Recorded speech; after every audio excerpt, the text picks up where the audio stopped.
नमस्कार, think tank देख रहे हैं आप। मैं हूं आपके साथ प्रेरणा शर्मा। दोस्तों, देश की डेमोग्राफी को बदलने के लिए देश विरोधी हरकतें अपनी चरम सीमा पर पहुंच चुकी हैं। इसी मुद्दे को गंभीरता से लेते हुए अब गृह मंत्रालय एक्शन में आ गया है। केंद्रीय गृह मंत्री अमित शाह ने देशवासियों को संदेश दिया है और देश विरोधी गतिविधि करने वालों को संदेश दिया है, क्योंकि सबसे बड़ी समस्या बन चुका है देश की बदलती हुई डेमोग्राफी, जो एक बहुत बड़ी चिंता का विषय है। इस मुद्दे की इंपॉर्टेंस को हम समझ सकते हैं, क्योंकि खबर बिहार से आ रही है। जिन गांवों में जहां हिंदू हुआ करते थे, आज वहां से हिंदू पलायन करके जा रहे हैं। नामो निशान मिट चुका है, क्योंकि उन गांवों में मस्जिद और चर्च के अलावा कुछ है ही नहीं। वहां पर मदरसों के अलावा कुछ है ही नहीं। और ये हालत इस देश में चल रही तुष्टीकरण की राजनीति का एक बहुत ही बढ़िया उदाहरण है।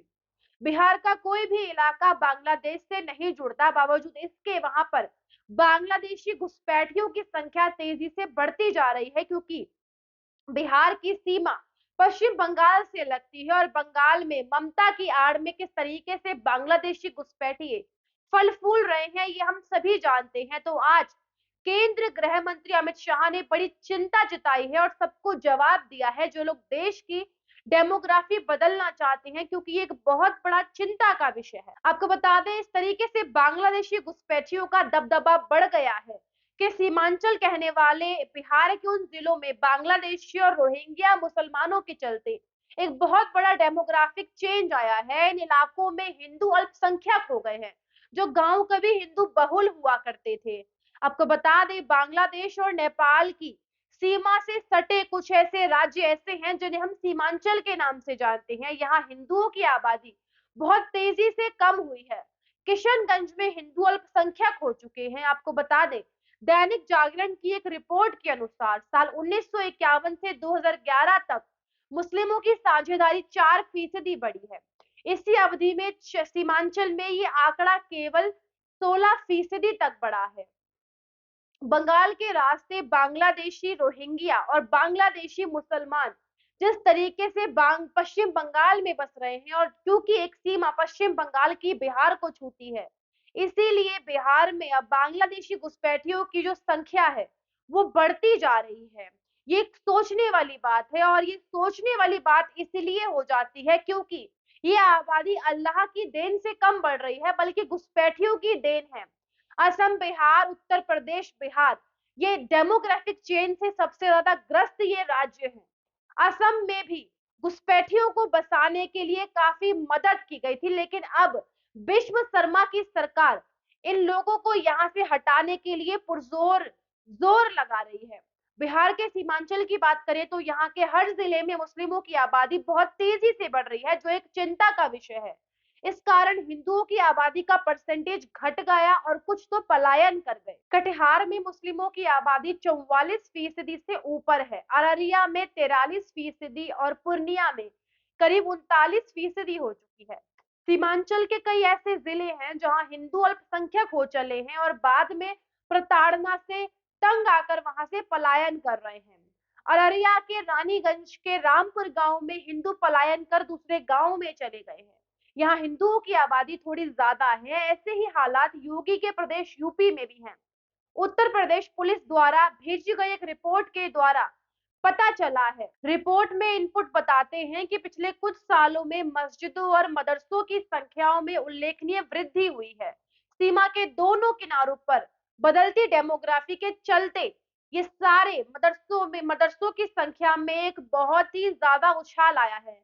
नेपाल की सीमा से लगे महाराजगंज, सिद्धार्थनगर, बलरामपुर, पीलीभीत और खीरी के 7 सीमावर्ती जिलों में 1047 गांव जो है वो बसे हुए हैं। इनमें से 16 गांवों में मुस्लिमों की आबादी 50% से ज्यादा हो चुकी है। वहीं 303 गांवों में मुस्लिम आबादी 30% से ज्यादा हो चुकी है।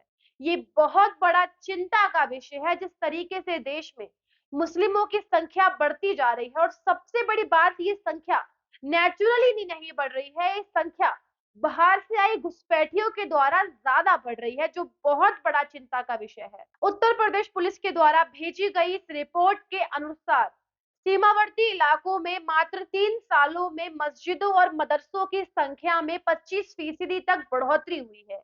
फरवरी 2018 में सीमावर्ती जिलों में मस्जिदों और मदरसों की कुल संख्या 1349 थी, जो सितंबर 2021 में बढ़कर 1688 हो गई। सुरक्षा एजेंसियों और राज्यों की पुलिस ने इसे बेहद संवेदनशील माना है। कहा जाता है कि इन इलाकों में मुस्लिम अपनी जनसंख्या बढ़ाने के लिए न सिर्फ बांग्लादेशियों को बसा रहे हैं, बल्कि उनके लिए दस्तावेज भी तैयार करवाते हैं। वहीं हर मुस्लिम ज्यादा से ज्यादा बच्चे पैदा करके मुस्लिम आबादी बढ़ाना चाहता है और पर्सनली वो अपना योगदान समझता है इस चीज में। सब ज्यादा बच्चे पैदा करते हैं। 14 बच्चे एक महिला पैदा करती है और सामान्य तौर पर सबसे कम जो महिला बच्चे पैदा करती है वो 5 की संख्या है। यानी कि एक मुस्लिम की 2 बीवियां भी हैं तो उसके 1 दर्जन बच्चे होंगे ही होंगे। किसी गांव में 20 मुस्लिम पुरुष हैं तो 250 बच्चे तो ऐसे ही हो गए। इस तरीके से अगले 10 सालों में आबादी का पूरा सिनेरियो बदल जाएगा। बांग्लादेश और अब बर्मा के भी रोहिंग्या पश्चिम बंगाल में घुस गए हैं और वहां फल फूल रहे हैं। पश्चिम बंगाल में से ही वो मर्ज हो जाते हैं देश के पूरे एक एक कोने में। जहां जहां ये आबादी बढ़ जाती है मुसलमानों की, वहां वहां इन घुसपैठियों को आसरा मिलता है। उसके बाद हिंदुओं का आसरा छीन लेते हैं। डेमोग्राफी में बदलाव होने के साथ ही सीमांचल के सारे जिले राष्ट्र सुरक्षा की दृष्टि से बेहद संवेदनशील बन गए हैं।